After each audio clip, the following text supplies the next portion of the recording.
Alhamdulillahi Rabbil Alamin, wassalatu wassalamu ala nabina Muhammadin wa ala alihi wa sahbihi ajma'in, amma ba'd.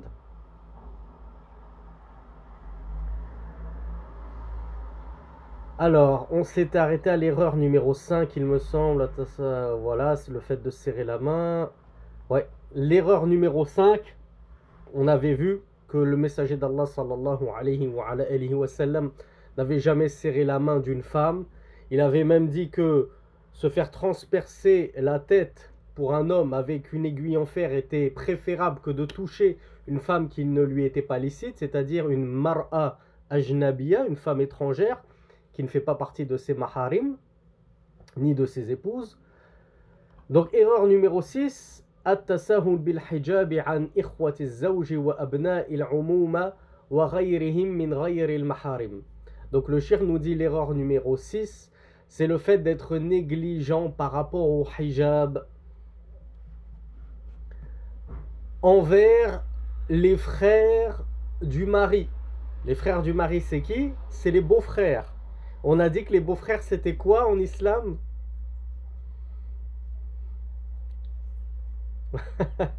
C'est la mort. On ne vous dit pas de leur déclarer la guerre, d'être malfaisante envers eux. On vous dit juste, mes sœurs, de prendre vos précautions avec les frères de vos maris parce qu'il y a eu des débordements. Donc faites attention lorsque vous êtes à ne pas vous retrouver déjà premièrement seul, isolé avec un beau-frère pendant que le mari n'est pas là. Oui, tu peux rentrer à la maison, t'inquiète, il est parti faire des courses, il revient dans 15 minutes, puis tu te retrouves seul chez toi avec ton beau-frère, ça c'est absolument interdit. Et un beau-frère qui se respectera, un homme qui se respectera, il attendra dehors le temps que son frère rentre, et il ne rentrera pas chez toi. Et donc le cheikh nous dit attention à la négligence vis-à-vis du khimar. Ah, c'est pas grave, je vais lui ouvrir la porte, j'ai pas mis mon voile, ou bien alors j'ai mis mon voile mais je suis toute maquillée, toute parfumée. Faut faire très attention à ça, Ourti. Le beau-frère, c'est un étranger pour toi. Donc qu'est-ce qu'on a dit devant l'étranger? On doit respecter quoi comme condition par rapport au khimar?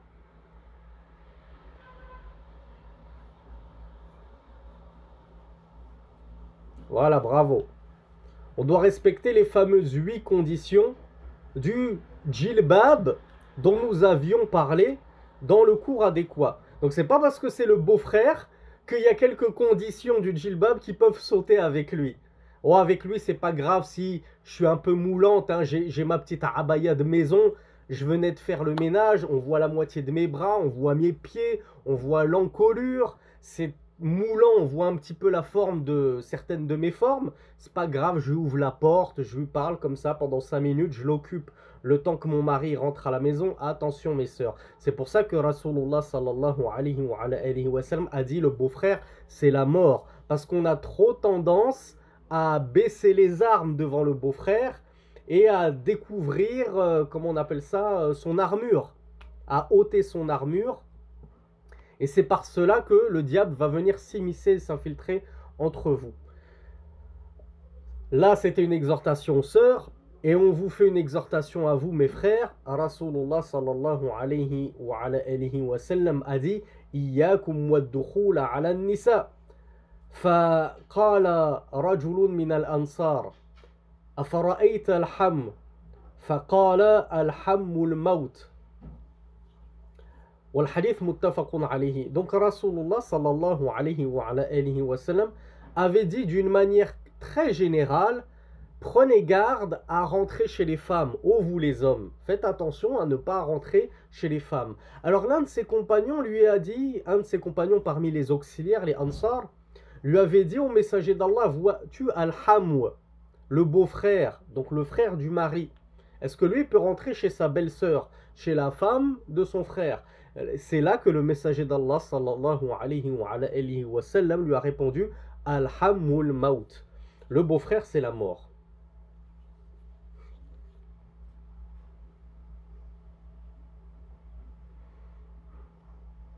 Et le shir Salih al-Sheikh de commenter en nous disant c'est la mort car généralement on n'a pas de mauvais soupçons envers son beau-frère.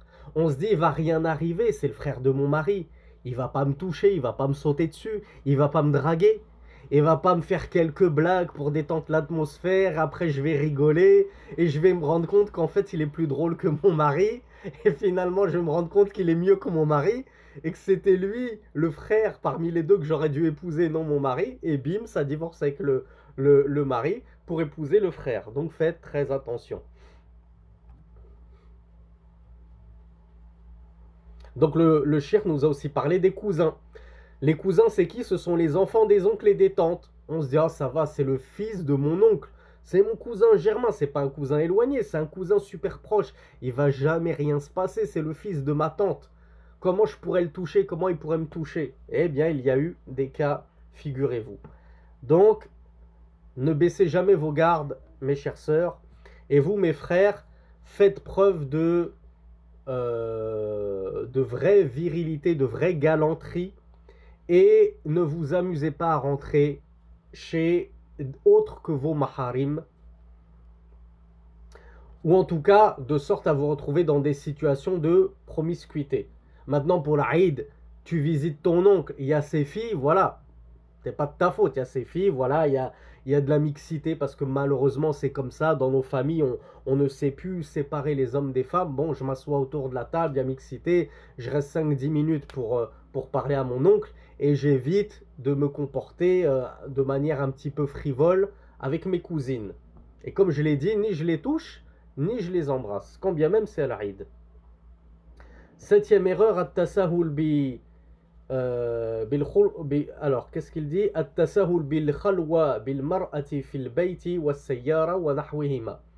Donc cette septième erreur, on est en plein dedans, le fait d'être négligent dans l'isolement avec une femme, que ce soit à la maison ou que ce soit en voiture.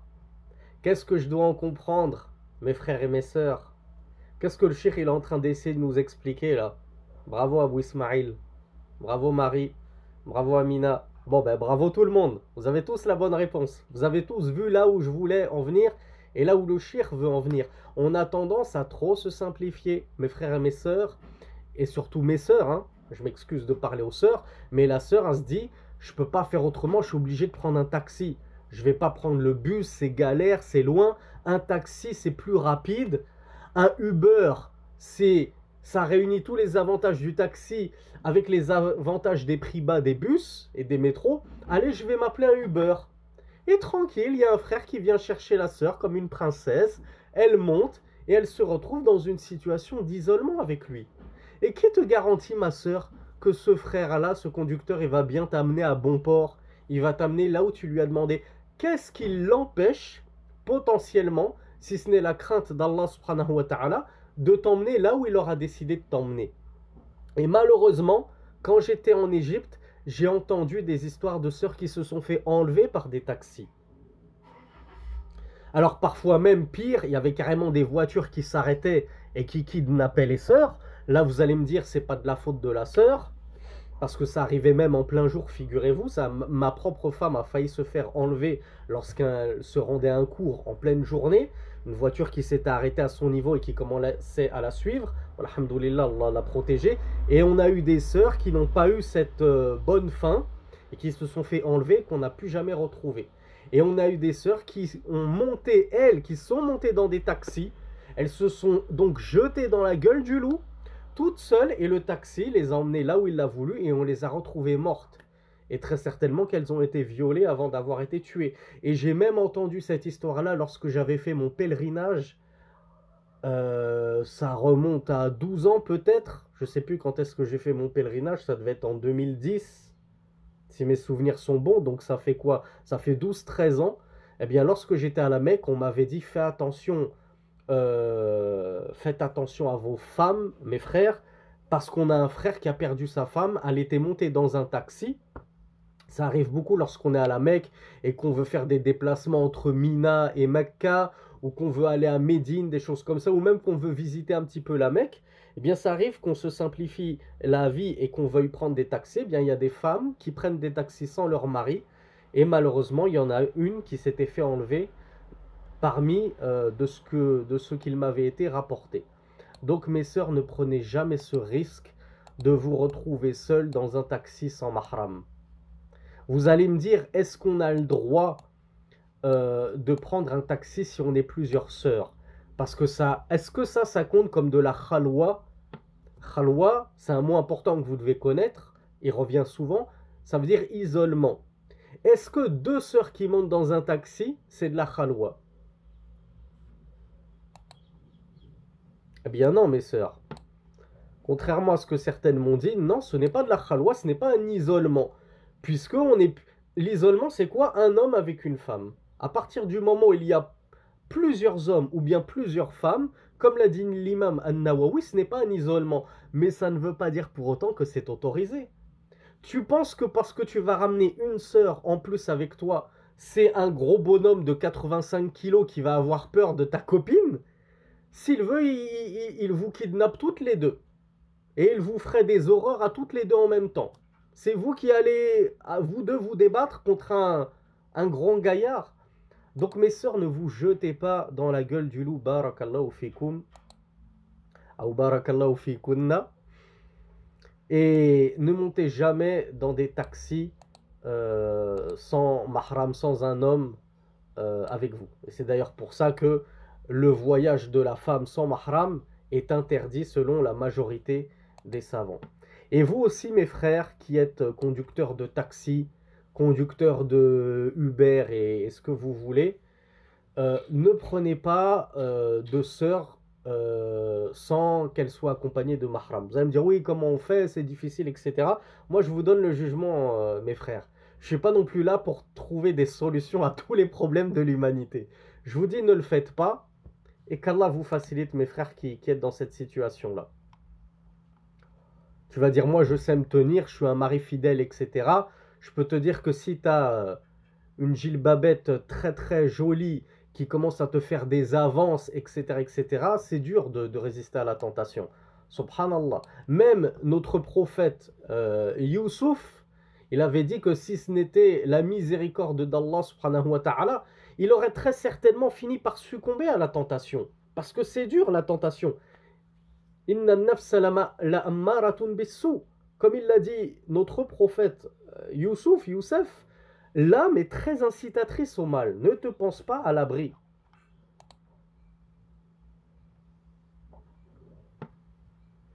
Le messager d'Allah sallallahu alayhi wa sallam a dit La yakhluwanna ahadukum bimra'atin illa ma'adhi mahramin. Le hadith il est unanimement authentique.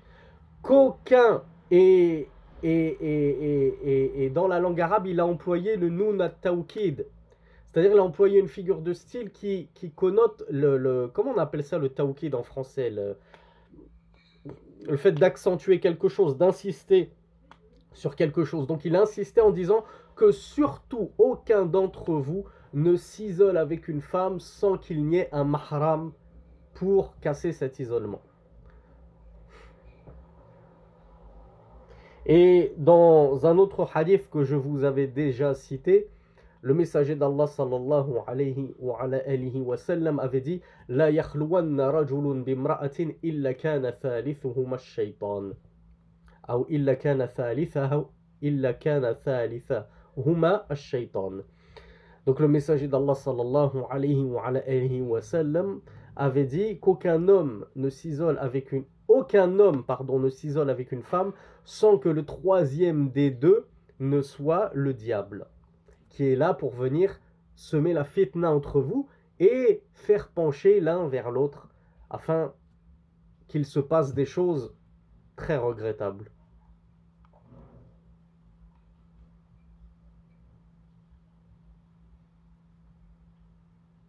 Alors, petite question piège, puisque vous adorez ça. On revient à mon exemple que c'est l'Aïd. Je suis allé visiter mon oncle. Mon oncle, il a des fils et des filles. Je vais dans la cuisine pour aller me servir un verre d'eau. Et il y a ma cousine qui rentre comme ça dans la cuisine. Je suis seul avec ma cousine dans la cuisine. Premièrement, est-ce que je suis dans une situation de khalwa interdite? Et deuxièmement, est-ce que l'un des deux doit absolument quitter la cuisine?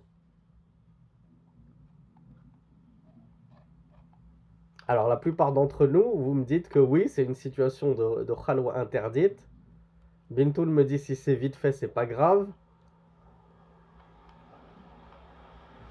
Ah, Marie, encore une fois, notre championne de ce séminaire, a la bonne réponse, une fois n'est pas coutume.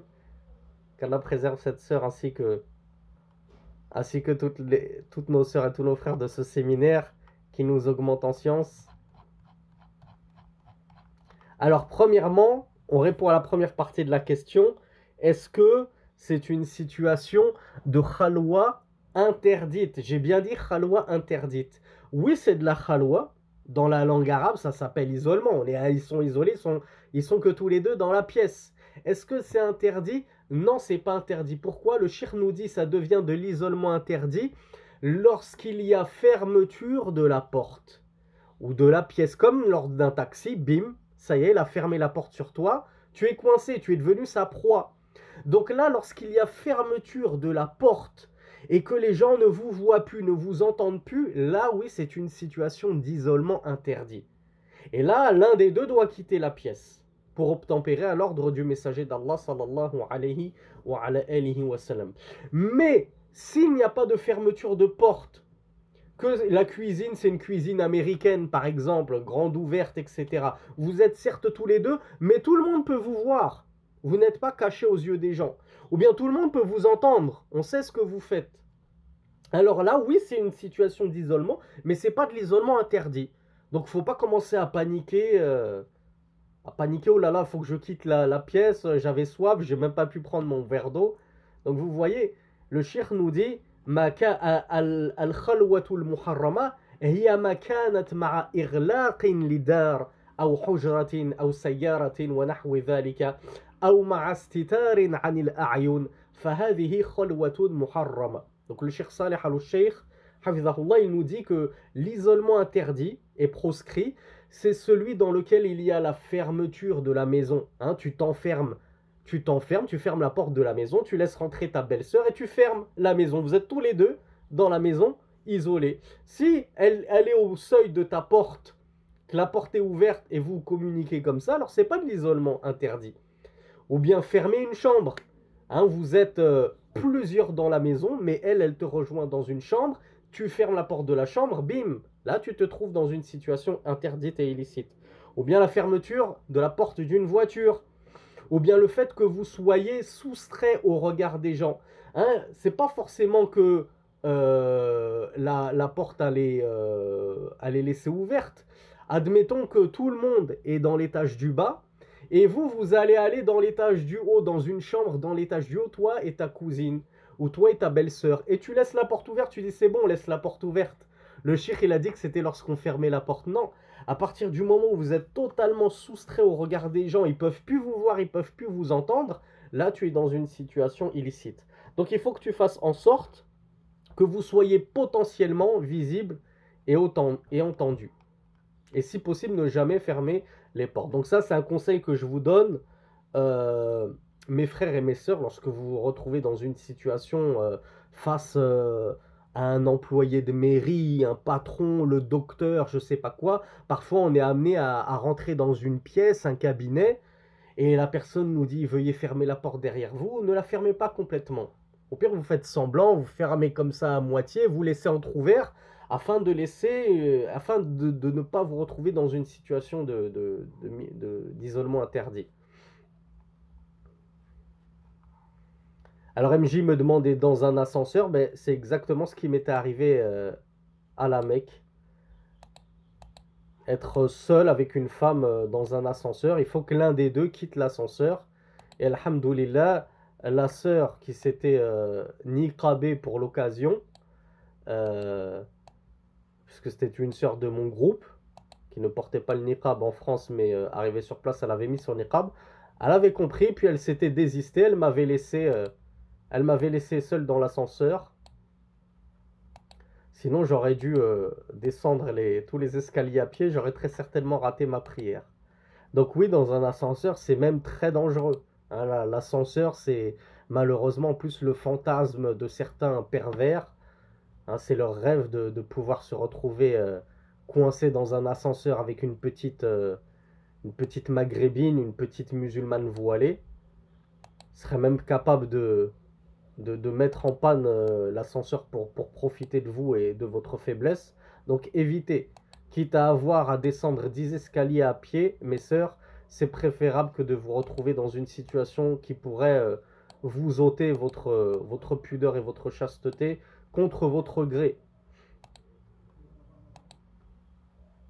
Alors la huitième erreur, c'est une erreur qui ne nous concerne pas beaucoup.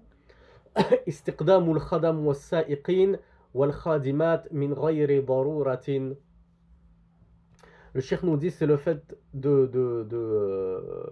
recevoir des domestiques, des conducteurs. Ça, le cheikh, c'est surtout dans les pays du Golfe, hein, les riches, ils ont des domestiques à leur service, ils ont des chauffeurs à leur service.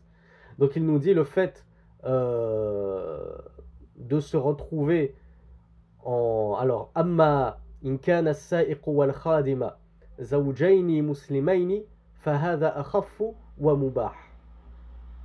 Si ta domestique et ton chauffeur sont deux musulmans, un couple de musulmans, le cheikh nous dit c'est moins grave. وَرُبَّمَا كَانَتْ مَنْ لَا زَوْجَ مَعَهَا مِنَ الْخَادِمَاتِ شَابَّ لَهَا رَغْبَةً فَيَحْصُلُ الْمُنْكَرُ. Et c'est vrai que parfois on prend des domestiques. Alors qu'est-ce qu'un domestique? Qui m'explique ce que c'est qu'un domestique? Est-ce qu'un domestique c'est un esclave?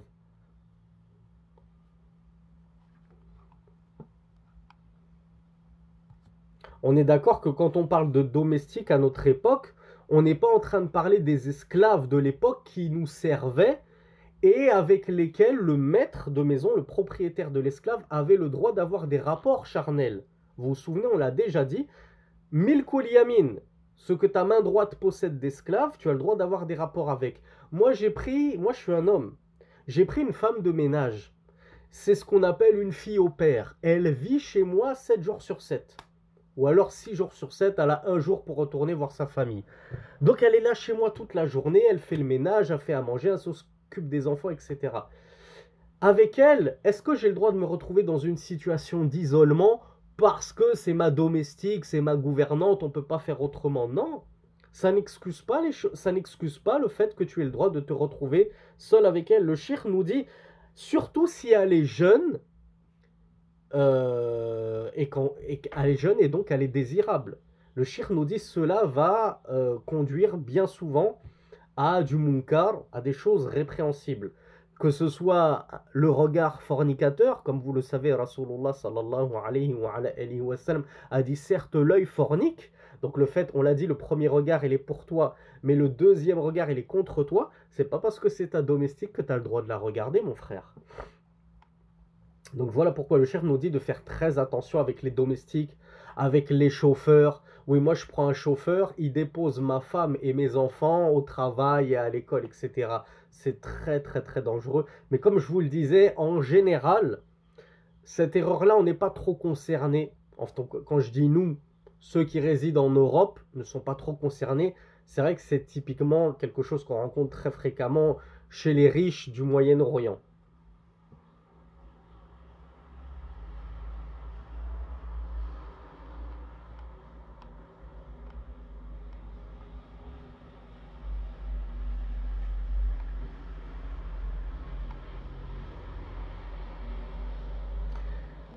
Et la 9e erreur et la 10e erreur, elles sont relatives à cela, donc je pense qu'on va les sauter, ça nous fera plus de temps pour les questions-réponses, parce que c'est typiquement le fait que voilà, en plus le cheikh nous dit que ces femmes de ménage, ces gouvernantes, parfois, et notamment en Arabie Saoudite, ils les ramènent de l'étranger, et c'est pas des musulmanes.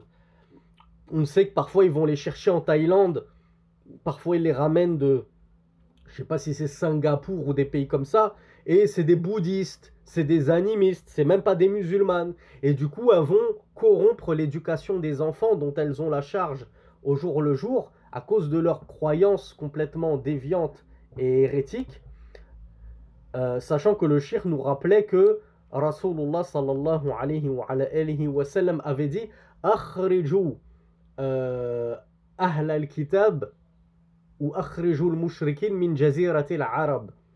Le messager d'Allah sallallahu alayhi wa sallam avait dit: faites sortir les associateurs de la péninsule arabique. Et si je me souviens bien, il y a aussi une version où il avait dit: Akhriju ahla al-kitab min jaziratil arab, faites sortir les gens du livre de la péninsule arabique, afin que ne subsiste pas deux religions dans la péninsule arabique. En gros, en Arabie Saoudite, toute la région de la péninsule arabique, il ne devrait y avoir que des musulmans. En théorie, selon l'ordre du messager d'Allah sallallahu alayhi wa sallam. Donc on ne devrait pas tolérer dans la péninsule arabique de ramener des domestiques non musulmans ou non musulmanes.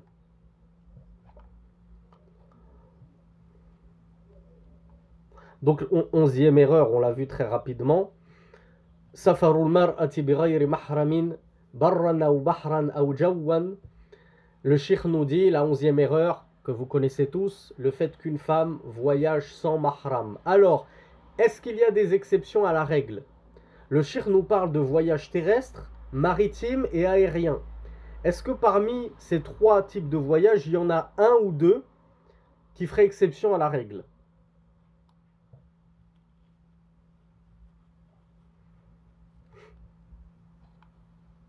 Alors, Safwan me dit aérien, Ayoub me dit terrestre, et la bonne réponse c'était la réponse D. Aucun des trois ne fait exception à la règle.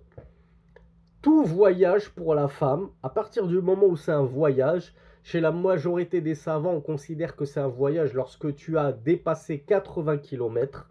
Donc si tu fais un Paris-Lille qui fait, je crois, 200 km, tu es en voyage, Orti. Et tu ne peux pas faire Paris-Lille seul. Quand bien même ça te prend qu'une heure en train. C'est une heure en train. 2 heures aller-retour. J'ai fait mon voyage, je suis allé voir ma soeur. Je suis revenu, il m'est rien arrivé, t'as vu? Bah c'est normal, en 1 heure de train, il peut rien se passer. On croit toujours que ça n'arrive qu'aux autres.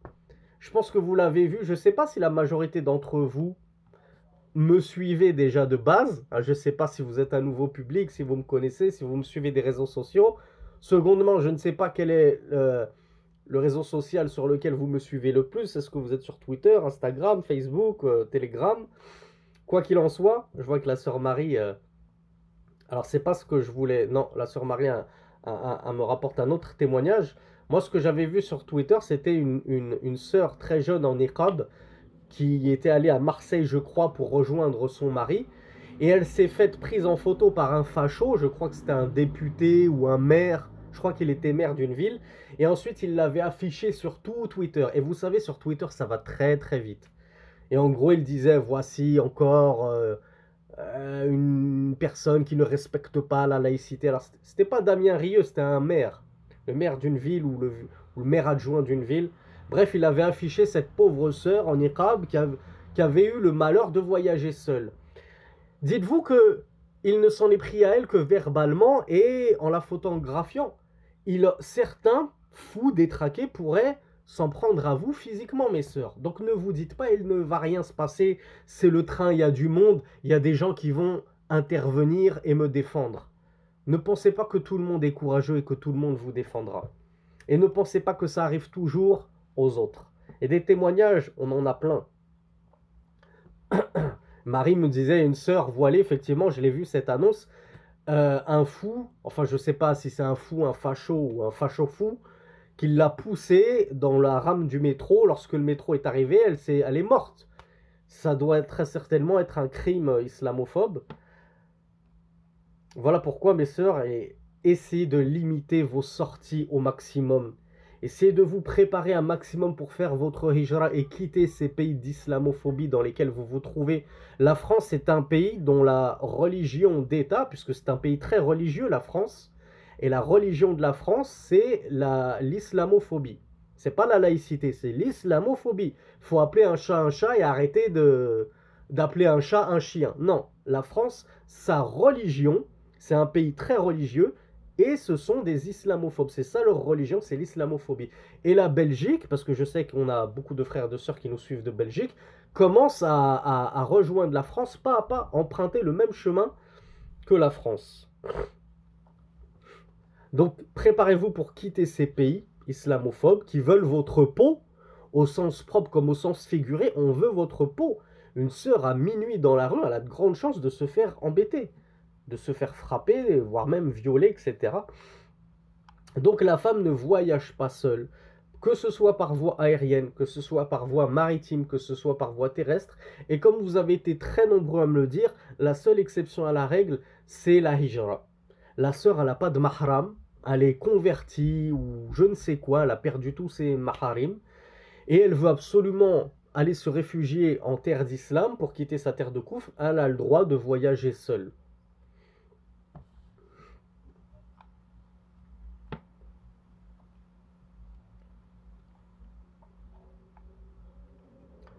Alors la dernière erreur, c'était at-tasahul bi-istiqdam ghayr al-muslimin, donc je vous l'avais dit, le fait d'être négligent dans le fait d'accueillir et de recevoir des non-musulmans. Là, le cheikh, il est saoudien, donc il s'adressait aux gens de son pays, l'Arabie saoudite, en leur expliquant que c'est une erreur d'être négligent en important de la main-d'œuvre non-musulmane. Et il nous disait que dans la péninsule arabique, c'était même plus, entre guillemets, une erreur et une négligence, c'était haram. C'est absolument illicite. Et il nous dit que dans l'authentique, le messager d'Allah sallallahu alayhi wa sallam avait dit La yajtami'u dinani fi jaziratil arab, akhriju al-yahuda wa an-nasara min jaziratil arab. Donc c'est bien ce qui me semblait, il y avait bien une version avec les gens du livre. Le messager d'Allah a dit que ne se réunissent pas dans la péninsule arabique deux religions. La seule religion qui peut subsister et prendre place dans la péninsule arabique, c'est l'islam. On ne veut pas d'églises, de synagogues, de temples bouddhistes. On ne veut pas entendre de cloches qui sonnent. On ne veut pas entendre de Jésus, c'est le Fils de Dieu. La seule religion qui doit coexister, entre guillemets, dans la péninsule arabe, c'est l'islam. Donc que ne se réunissent pas deux religions, nous a dit le messager d'Allah sallallahu alayhi wa sallam, dans la péninsule arabique. Faites sortir les juifs et les chrétiens de la péninsule arabique. Ça, c'est l'ordre du messager d'Allah. Maintenant, il n'est plus appliqué de nos jours. Ça, ce n'est plus de notre responsabilité. Chacun rendra des comptes à son échelle. Les sujets rendront des comptes à leur échelle. Les gouverneurs rendront des comptes à leur échelle. Ne vous inquiétez pas. Allah n'est point inattentif à ce que ses serviteurs font. Hada wallahu a'lam. Wa sallallahu ala nabina Muhammad. Subhanakallahumma wa bihamdika ashhadu an la ilaha illa ant. أستغفرك وأتوب إليك والصلاة والسلام على نبينا محمد وآخر دعوانا أن الحمد لله رب العالمين